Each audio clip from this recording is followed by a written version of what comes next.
So the setup is the first important step and the base usage we also saw already. But what's also important is the configuring Claude Code or knowing how to configure it. So user can configure it at different levels, including globally on the system or individually within the project. And you can even configure it for all your team members. But here we will focus on the individual installations, so you can configure it globally. For example, here on Mac, I have this global Claude folder on my system user home directory. So let's just open the Finder. So this is my home directory, and here you can see there is a folder Claude, and you can see a bunch of stuff here, but we will check the setting.json file, and when you open this setting.json file, you will be able to set up some global settings. So now let's come back to the Claude Code session. I'm in here and run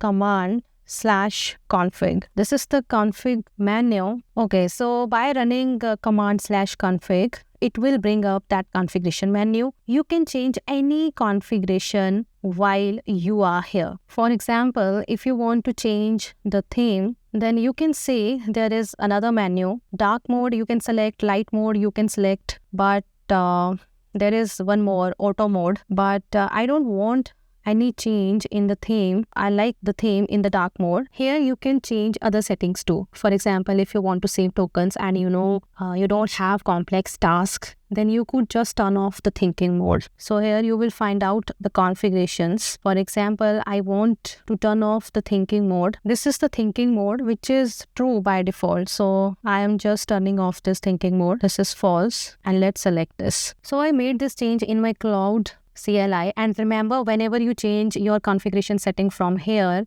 from the terminal, then that change will set on the global setting file immediately. But I switch always thinking enable back to true because I want Claude Code in thinking mode. So again, you can directly change it just by typing true, or you can also configuration, and here you can find out the theme option, and here you can find out the thinking mode, and just enable this thinking mode and press enter. So one setting which I find important, which is not set by default, and that is the permission setting here. Here you can allow or deny certain things. For example, if you want to deny Claude Code reading your environment files, or if you might be keeping secret some kind of might be keys or some kind of sensitive informations that you don't want Claude Code to read that, then the permission system works in that case. So there are various built-in tools like read, write, and bash which allow Claude understand execution. But you have to mention which file you want to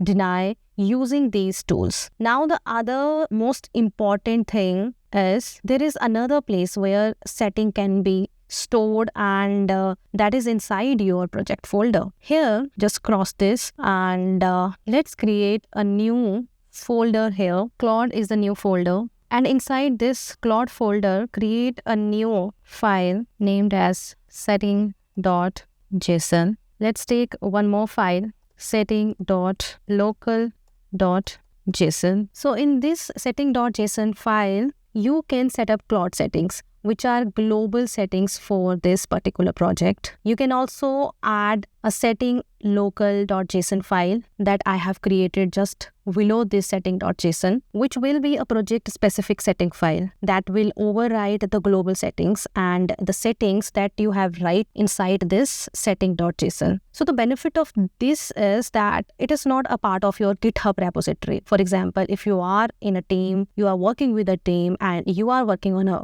live project, then these settings are with a part of that particular project specific. Thanks for watching this video, and if you enjoyed this video, then please hit the like button, and if you are new to this channel, then do subscribe for more related content, and if you have any doubt related to the video, then do comment. So happy coding and bye bye.